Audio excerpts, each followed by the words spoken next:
The Bellewood summer market filled the square with a soft, happy clamor. Bright awnings, shaded tables laden with ripe peaches, jars of golden honey, baskets of fresh herbs, and bolts of homespun linen. Children darted between stalls, clutching penny sweets, their laughter rising like birdsong. Meg moved slowly through the crowd, her willow basket hooked neatly over her arm. She'd come for rosemary and eggs, but found herself lingering by a stall selling bundles of wildflowers, their petals bright against the rough wooden planks. "Good morning, Miss Hale." The voice was warm, steady. She turned to see Samuel Blossom standing just a few steps away, his satchel slung over his shoulder, sleeves rolled to his forearms. "Good morning, Mr. Blossom," she said, her lips curling into a faint smile. "Shopping for the apothecary?" he asked. "Partly," Meg replied, "and partly to remind myself what summer smells like. The shop can feel a little airless some days." Samuel's eyes crinkled faintly at the corners. "Then let's make sure you find the best of the season." They fell into step easily, weaving through the rows of stalls. At the baker's table, Samuel bought a small loaf of rosemary bread and broke off a corner to offer her. Meg hesitated only for a moment before accepting, the warm, fragrant bite melting softly on her tongue. "Do you come here often?" she asked. "Always," he said. "It's the best place to see how the village is growing, and not just the gardens." Meg glanced at him, catching a flicker of quiet amusement in his eyes. As they passed the herbalist stand, Mrs. Renshaw looked up from her basket of thyme and gave them a knowing smile. "Good morning, Mr. Blossom, Miss Hale." Meg felt a faint heat bloom in her cheeks. "Good morning, Mrs. Renshaw." They stopped at the stall where an elderly man was selling clay pots lined with moss. "Perfect for a new planting," Samuel murmured, crouching to inspect one. Meg knelt beside him, her fingers brushing the cool rim of a pot. "What would you put in it?" she asked softly.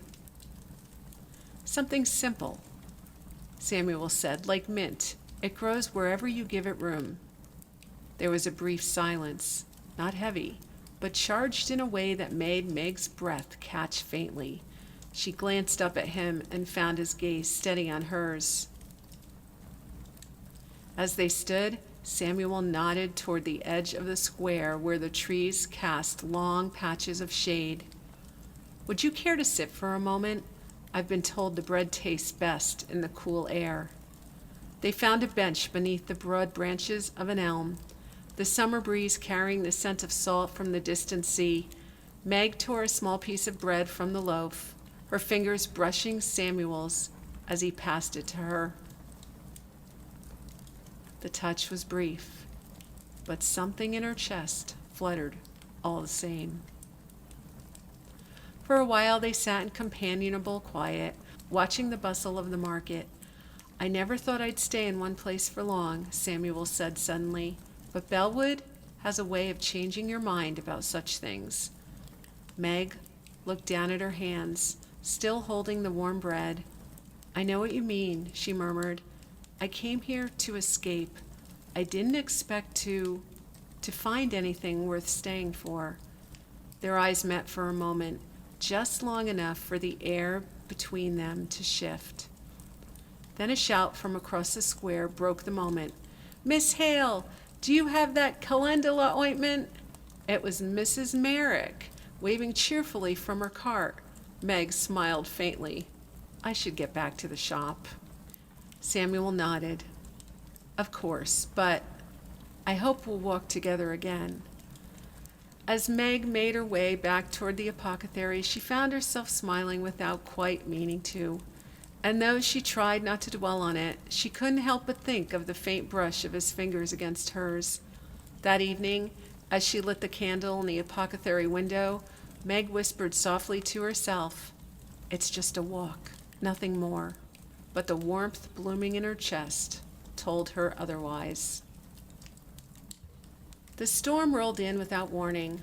One moment the apothecary was filled with warm light and the gentle hum of bees in the garden beyond. The next, gray clouds gathered over the square, and rain fell in sudden heavy sheets, drumming against the windows.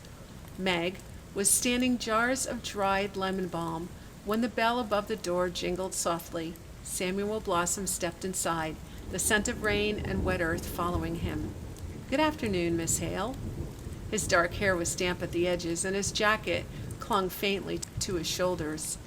"Good afternoon," Meg said, her voice warmer than she expected. "You're caught in the storm?" He smiled faintly. "Caught, but not unwillingly. Bellewood storms have their own charm." She hesitated for a moment. "Would you care for tea while it passes? The fire's still warm in the back." "I'd like that," Samuel said simply. In the small sitting room behind the shop, the hearth glowed with a steady flame. Meg busied herself with the kettle, her fingers moving with quiet purpose as she spooned loose chamomile leaves into the pot. When she turned, Samuel was standing near the window, gazing out at the rain. "It's been years since I stood still long enough to watch a storm," he said softly. Meg handed him a cup of tea. "Bellewood does that," she murmured. "It slows you down." They sat together in the quiet. The only sounds, the hiss of rain against the glass and the faint crackle of the fire. For a long while, neither spoke, but the silence felt easy, like a soft quilt wrapped around them both. At last, Samuel spoke. "You seem different than when I first saw you on the cliff path." Meg glanced at him, surprised. "Different? How?" "Steadier, as if the roots you've planted here are beginning to hold." She looked down at her hands, still wrapped around the warm teacup. "Perhaps they are," she said softly. The firelight flickered across his face as he watched her. "I don't mean to intrude," he said after a moment, "but I've noticed. There's a quiet strength in you. It's rare." Meg felt a faint warmth rise to her cheeks. "You give me too much credit." "Not enough, I suspect," Samuel murmured. The rain began to soften, the drum of drops against the windows slowing to a gentle patter. Samuel set his empty cup on the table and rose. "I should let you return to your work," he said. Meg stood as well, smoothing her skirts. "Thank you for sharing tea," she said. "Thank you for the refuge," he replied. As he stepped to the door, he paused. "May I stop by again sometime? I'd like to bring you a few cuttings, plants that might suit your garden." "I'd like that," Meg said, her voice quieter than she intended. When the door closed behind him, Meg lingered in the sitting room, her hands still cradling the empty cup. The rain had stopped, but something in her chest still felt soft and warm, like the embers of a fire that had caught gently, almost without her noticing. That night, as she lit the candle in the apothecary window, she whispered into the stillness, "I think I'm beginning to bloom again."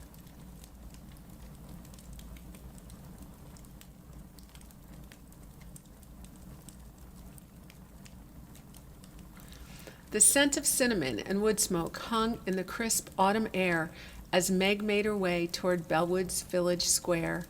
Lanterns swayed gently from the oak trees overhead, their golden light spilling across tables laden with pies, roasted apples, and baskets of freshly baked bread. Children darted between hay bales, their laughter ringing out like tiny bells. It had been years since Meg had been to any kind of gathering like this, and yet she didn't feel like a stranger, not here. "Miss Hale!" Eliza Merrick waved her over to a long table near the fire pit. "We've saved you a seat." Meg smiled, shifting her shawl over her shoulders as she crossed the grass. As she settled onto the bench, she noticed the man sitting across from her, Samuel Blossom.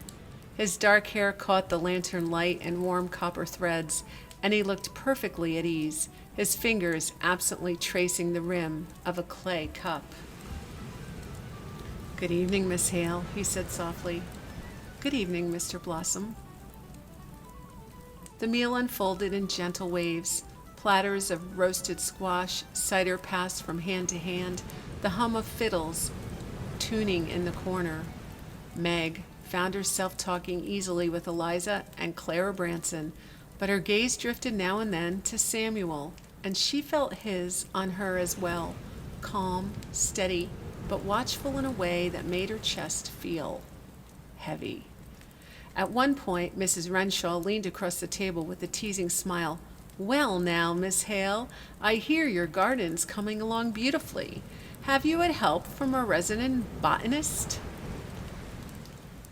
Meg felt a faint heat rise to her cheeks. "Only a little advice here and there," she said lightly.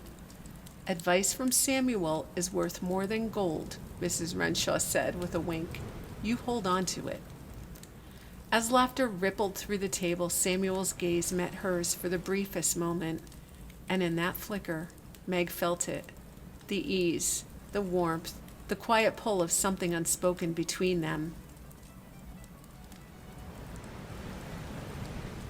Later, as the fiddlers struck up a lively tune, neighbors gathered in pairs and small groups to dance in the packed earth near the fire.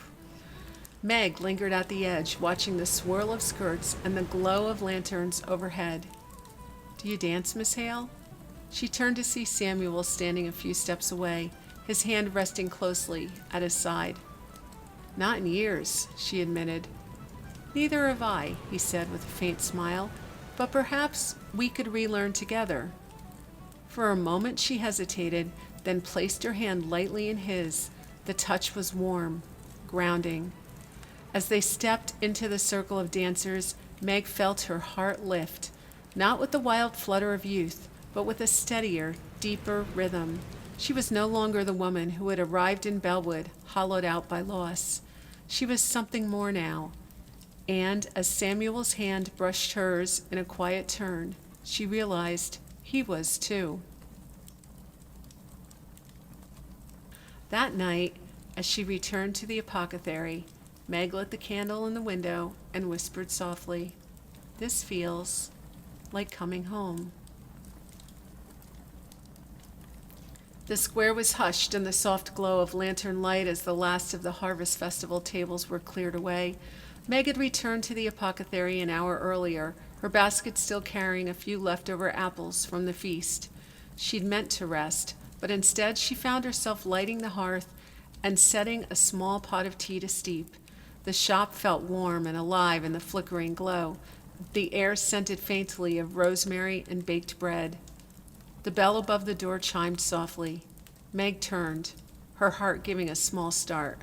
Samuel Blossom stood in the doorway, a folded wool coat over one arm. "Forgive the intrusion," he said gently.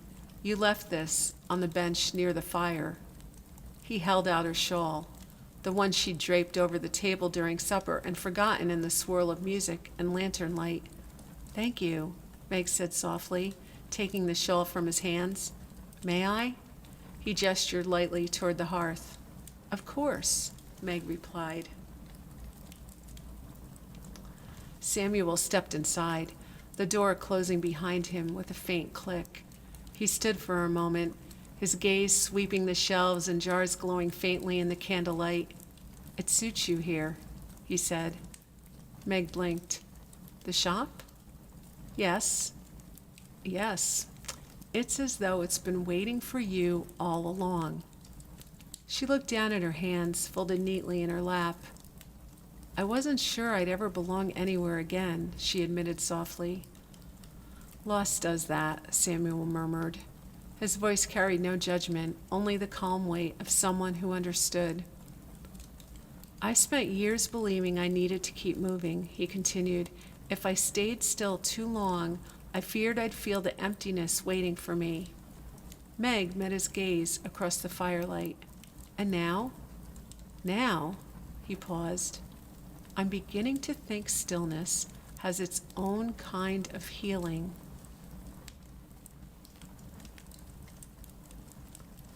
A quiet settled over them, not heavy, but warm, the kind of silence that feels full rather than empty. Meg reached for the teapot, and poured him a cup, the steam curling between them like a whispered secret. "Chamomile," she said softly. "It helps settle restless thoughts." Samuel smiled faintly. "Then it's just what I need." As he took the cup from her hands, his fingers brushed hers. The touch was brief, but it felt steady, intentional. They sipped tea by the fire, the soft crackle of embers filling the spaces between words. Meg found herself asking questions she hadn't meant to voice, about his travels, the rare herbs he'd sketched in his journals, what he missed most when far from Bellewood. And he asked about her, about the first herb she ever tended, about Martha, about what Bellewood had come to mean to her. At last, Samuel stood, setting his empty cup gently on the table. "I should let you rest." Meg rose as well, clutching the edge of her shawl. "Thank you for bringing this back." "Thank you," Samuel said softly, "for sharing your fire." He paused at the door, his hand resting lightly on the latch. "I hope we'll share many more quiet fires before the winter comes." When the door closed behind him, Meg stood for a long moment in the hush of the apothecary. The candlelight flickered across the shelves, warm and golden, and deep in her chest, something felt as though it had finally begun to blossom. That night, as she stared at the candle in the window, Meg whispered into the quiet, "Maybe stillness isn't about stopping. Maybe it's about letting yourself be found."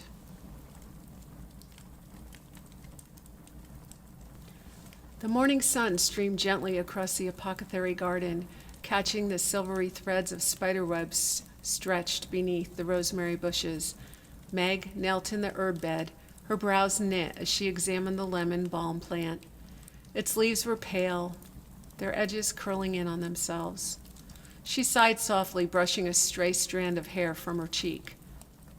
"Good morning, Miss Hale." The familiar voice made her glance up. Samuel Blossom stood at the gate, his satchel slung over one shoulder, a faint smile warming his face. "Good morning," Meg said, rising to her feet and brushing soil from her apron. "I hope I'm not interrupting," Samuel said.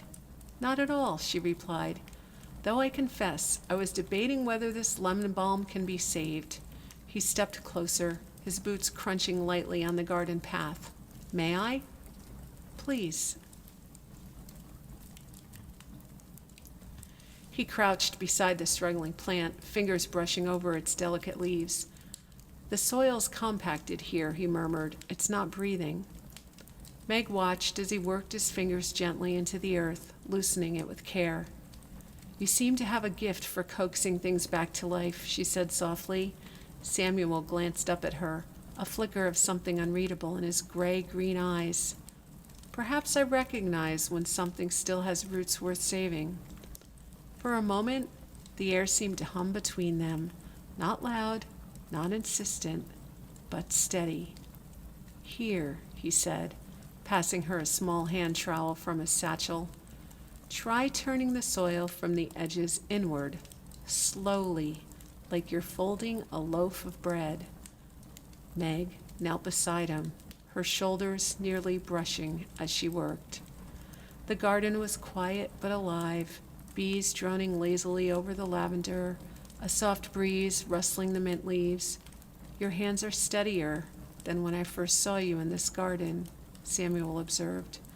Meg paused, looking down at her dirt-streaked palms. "Perhaps they've learned from Bellewood soil," she murmured. "Or perhaps," Samuel said, "you were steady all along." They worked in companionable silence for a while, their moments unhurried and deliberate. At last, Samuel sat back on his heels, brushing soil from his palms. "That should do it. Water it gently each morning, and it will remember how to grow." "Thank you," Meg said, her voice soft. He looked at her, his expression calm but intent. "It's no trouble.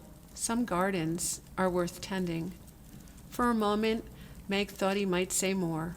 But instead, he rose smoothly to his feet and offered her his hand. She hesitated only a moment before taking it. His grasp was warm, grounding, and though it lasted only long enough to help her stand, she felt it linger in her chest long after he let go. As Samuel stepped through the garden gate, he glanced back once, the sunlight catching in his hair. "Don't hesitate to call me if another plant loses its way," he said lightly. "I'll keep that in mind," Meg replied, her lips curving faintly. That evening, as she stood in the garden watering the lemon balm, Meg whispered to the quiet air, "I'm really beginning to love it here." The apothecary garden was quiet in the late afternoon light. The air scented faintly of drying sage and damp earth. Meg knelt near the rosemary bush, gathering the last of the summer's time before the frost claimed it. A soft breeze stirred the fallen leaves, sending them skittering across the stone path like tiny whispers. "Good evening, Miss Hale." His voice carried gently over the garden wall. Meg looked up to see Samuel Blossom standing at the gate, a folded wool scarf tucked under his arm. "Good evening, Mr. Blossom," she said, rising to her feet. "What brings you out as the days grow colder?" "I was walking home from the village and saw your light," he said softly. "It seemed to invite company." She felt a faint warmth rise in her chest. "Then you're welcome to step in." He entered the garden with the same quiet ease he always carried, his boots crunching lightly on the gravel. They walked together along the herb beds, speaking little at first. But the silence felt comfortable, like two notes of the same song. "The garden's nearly ready for its winter rest," Meg said at last, brushing soil from her hands. "You've tended it well," Samuel replied. "Even the soil seems more alive than when I first saw it." They paused near the rosemary bush, its scent sharp and sweet in the cool air. "I wasn't sure I'd know how to care for any of this," Meg admitted softly. "But Bellewood seems to teach you if you're willing to listen." "Bellewood has a way of doing that," Samuel said. "Perhaps it's the stillness here." They stood in quiet for a long moment, the golden light of the apothecary window spilling gently over the garden wall. "You seem at peace here," Samuel said at last. "I think I am," Meg murmured. "It's been a long time since I felt settled." When she looked up, she found his gaze steady on hers, not intense, not demanding, but warm, like a lantern growing softly against the evening dark. "Peace suits you," he said quietly. Meg felt her breath catch faintly in her chest. It wasn't just the words. It was the way he said them, as though he meant not only here in Bellewood, but here with me. The air between them seemed to hum, charged with something unspoken, but neither of them moved to break it. At last, Samuel glanced toward the path leading back to the village. "I should go before the light fades entirely." Meg nodded, though a small part of her wanted him to stay. "Thank you for stopping by," she said softly. "Thank you for the stillness," he replied. As he stepped through the gate, he hesitated. "Would you let me help prepare the garden for winter? It seems a shame to leave such work to one pair of hands." "I'd like that," Meg said, her voice quiet. That night, as she stood in the apothecary window watching the lanterns glow faintly in the square below, she whispered to herself, "The garden may be resting, but the one inside is coming alive." The wind carried the faint scent of wood smoke through Bellewood as the sun dipped below the horizon. Meg stood in the garden, her apron dusted with soil and her hands raw from trimming the rosemary bush. The air felt different tonight, cooler, sharper, as though the garden itself was holding its breath. "Miss Hale?" His voice made her turn. Samuel Blossom stood in the garden gate, his coat collar turned up against the breeze, his eyes catching the last glimmer of light. "Mr. Blossom," she said softly, "you're just in time to see me scold the lemon balm for not thriving." A faint smile curved his lips. "Then I'll gladly play witness, but only if you let me stay." He stepped into the garden, and for a long moment neither of them spoke. The only sound was the rustle of leaves and the low hum of the evening air. "Bellewood feels different tonight," Samuel murmured at last. "How so?" Meg asked. "Quieter, as though it's waiting for something." Meg's hands stilled on her apron. She felt it too. The hush, the weight, the way the air seemed to hum faintly between them. "You've made this garden beautiful," Samuel said, his voice low. "You've helped," Meg replied.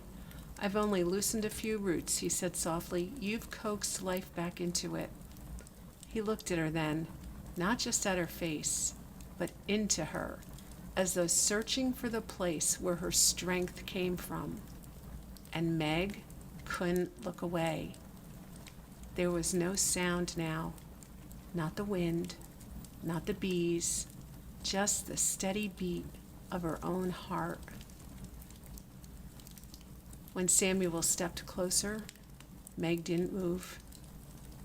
His hand lifted, hesitated for the briefest moment, and then brushed a loose strand of hair from her cheek. The touch was warm, steady. "You're different than anyone I've ever known," he murmured. Meg's breath caught. "I don't know if I'm ready." "You don't have to be," Samuel said gently. "We don't have to rush. But Meg," his thumb brushed her cheekbone, light as a whisper, "I'd wait for you through any season." For a moment, she thought her knees might give way, but instead, she lifted her hand and placed it lightly against his chest, feeling the steady thrum of his heartbeat beneath her palm. "You're not the only one waiting," she whispered. When his lips brushed hers, it wasn't urgent. It was quiet, measured, like the first spark coaxed from a flintstone, but it burned all the same. The kiss deepened slightly, still tender, still careful, as though they were both afraid to break the delicate stillness that held them. And when they finally parted, their foreheads rested lightly together. "Bellewood is still waiting," Meg murmured, her lips curling faintly. "For us?" Samuel asked. "For what comes next," she replied. That night, as she lit the candle in the apothecary window, Meg whispered into the stillness, "I think I've been found." Snow fell softly outside the apothecary, blanketing the square in gentle silence. Inside, the fire crackled warmly in the small hearth, the scent of beeswax and rosemary again mingling in the air. Meg sat on a worn wooden bench by the flames, her hands curled around a steaming cup of tea. Samuel was there too, kneeling by the fire as he coaxed another log into place. "Your flame's strong," he said softly. "It'll burn steady through the night." Meg smiled faintly. "I suppose Bellewood's taught me a thing or two about tending what matters." They had fallen into this rhythm quietly over the past weeks. Long days of work in the apothecary, shared suppers by the hearth, and evenings spent walking the snowy paths around the village. It wasn't a rush of passion, nor was it timid. It was steady, rooted, the kind of love that grows like lavender, deep and fragrant, soft but resilient. "I brought you something," Samuel said, rising from the fire and retrieving a small bundle from his satchel. He placed it gently in her hands. Meg untied the twine, revealing a notebook bound in pale leather. Inside were sketches, herbs, blossoms, even a delicate drawing of her own garden as it looked in late summer. "I thought you might keep your notes here," Samuel murmured. "You're a healer now in every sense of the word. You should have a book to prove it." Meg traced the page with her fingertips, her throat tightening. "I don't know what to say." "You've already said it," Samuel replied. "Every time you open that door, every time you light that candle, you've built something here. And his voice softened, "I'd be honored." if I could build it with you." She looked up, meeting his steady gaze. "I'd like that," she said softly. Samuel reached for her hand, his fingers warm and certain, and for a long moment they sat there in the glow of the fire, two hearts steadying in the same rhythm. Outside, Bellewood slept under its snowy quilt, but inside, life was blooming. That night, as Meg lit the Apothecary window's candle, she didn't whisper into the stillness. There was no need. The stillness was already full, with warmth, with light, with love. The end.